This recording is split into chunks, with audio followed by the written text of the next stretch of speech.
Everybody has interest. There will be people who like science, astronomy, geography, history. But I think the most important thing is history. As children, all of us have listened to stories of the past. Whether it's Chandamama. Do you have Chandamama in Hindi? Yes, yes. Whatever. Amar Chitrakam. All those are stories we hear. We've been told stories about the past, about kings, we've had such an illustrious past. Just a small thing that I want to bring to your notice.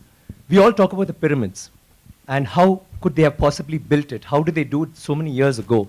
But do you know that in India, we have so many temples, but the one with the highest Gopuram is there in Thanjavur, which is where the Chola dynasty had happened, and his role, Rajaraja Cholan, had built it.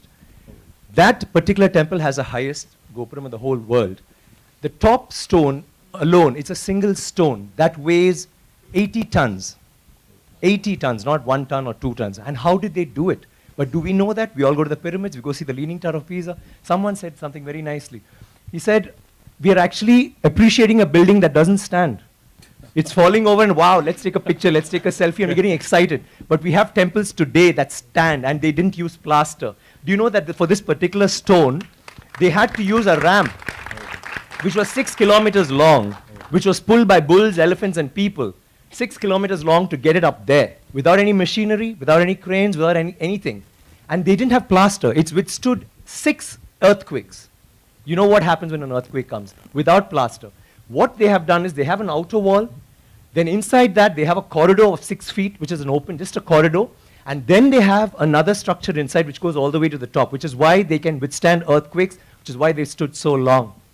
So these are all things that we need to know about. This particular king has built 5,000 dams in his time, and he's made a water management ministry in that time. He's had elections for the village leaders. He's asked them to name cities after women. Why should it only be men? Why can't it be named after a queen?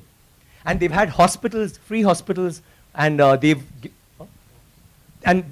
he actually brought loans. I mean, he used to give loans. He used to help people get dignity, not just throw money around. So this is something that's so illustrious. And this happened in the 9th century. I'm sorry I'm taking so much time. It happened in the 9th century when the rest of the world, you talk about superpowers today, the 9th century all this happened when we had the biggest maritime naval thing in the world. And it went all the way to Bali, all the way to Malaysia, and went till we sent emissaries to China. And you know what was the superpower doing then? America hadn't been discovered by Columbus till 500 years later. So think about our culture, think about how advanced we were. We need to be proud of this. It's nothing to do with North India, South India, West India, East India. It is, we are Indians. And we need to feel proud about that.